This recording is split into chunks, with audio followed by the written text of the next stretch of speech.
যোৱাকালি সত্যঘোষিত ৭১ সংখ্যক national film award কম্পিটিশ্যনত আমাৰ ছবিখনে শ্ৰেষ্ঠ অসমীয়া ছবিৰ সন্মান লাভ কৰিছে আৰু এই সময়ছোৱাত যিসকল ব্যক্তি আমাক শুভেচ্ছা জ্ঞাপন কৰিছে মই সকলোলৈকে মোৰ আন্তৰিক ধন্যবাদ আৰু কৃতজ্ঞতা জ্ঞাপন কৰিছোঁ।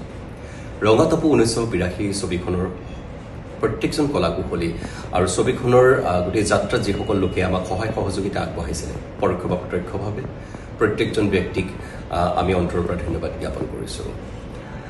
ৰঙাতপু ১৯৮২ ছবিখন ৮০ দশকৰ পটভূমিত নিৰ্মিত এখন ছবি। ৮০ দশকত যিসকল বহিৰাগত লোক আহি অসমৰ চৰ-চাপৰি দখল কৰিছিলে আৰু সেই সময়ত অসমীয়া সমাজৰ লগত সংঘাতৰ সৃষ্টি কৰি অসমৰ ভৌগোলিক যি অৱস্থান আছিলে তাৰ যি চেঞ্জ কৰিছিলে বা সলনি কৰিছিলে সেই পটভূমিতে ৪গৰাকী নাৰীৰ কাহিনীৰ ওপৰত ভিত্তি কৰি আমি ছবিখন নিৰ্মাণ কৰিছিলোঁ। এই ছবিখন যেতিয়া চিত্ৰগৃহত আমি মুকলি কৰিছিলোঁ তেতিয়া সকলোৱে বহুত মৰম দিছিলে, বহুত আঁকোৱালি লৈ আমাক বহুত উৎসাহিত কৰিছিলে।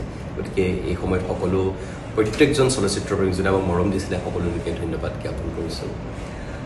আশীৰ্বাদ কৰিব অনাগত দিনত যাতে আৰু ভাল ছবি আপোনালোকলৈ আগবঢ়াব পাৰোঁ, তাৰ কাৰণে আপোনালোকৰ ওচৰত প্ৰাৰ্থনা জনাইছোঁ। ধন্যবাদ।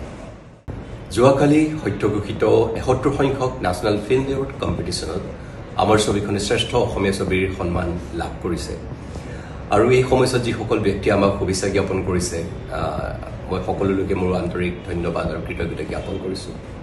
ৰঙাতপু ১৯৮২ ছবিখনৰ প্ৰত্যেকজন কলাকুশলী আৰু ছবিখনৰ গোটেই যাত্ৰাত যিসকল লোকে আমাক সহায় সহযোগিতা আগবঢ়াইছিলে পৰোক্ষ বা প্ৰত্যক্ষভাৱে প্ৰত্যেকজন ব্যক্তিক আমি অন্তৰৰ পৰা ধন্যবাদ জ্ঞাপন কৰিছোঁ।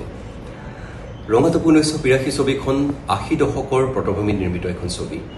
৮০ দশকত যিসকল বহিৰাগত লোক আহি অসমৰ চৰ-চাপৰি দখল কৰিছিলে আৰু সেই সময়ত অসমীয়া সমাজৰ লগত সংঘাতৰ সৃষ্টি কৰি অসমৰ ভৌগোলিক যি অৱস্থান আছিলে তাৰ যি চেঞ্জ কৰিছিলে বা সলনি কৰিছিলে সেই পটভূমিতে ৪গৰাকী নাৰীৰ কাহিনীৰ ওপৰত ভিত্তি কৰি আমি ছবিখন নিৰ্মাণ কৰিছিলোঁ।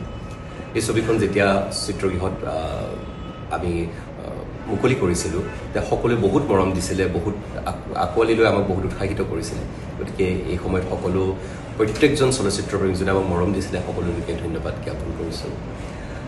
আশীৰ্বাদ কৰিব অনাগত দিনত যাতে আৰু ভাল ছবি আপোনালোকলৈ আগবঢ়াব পাৰোঁ, তাৰ কাৰণে আপোনালোকৰ ওচৰত প্ৰাৰ্থনা জনাইছোঁ। ধন্যবাদ।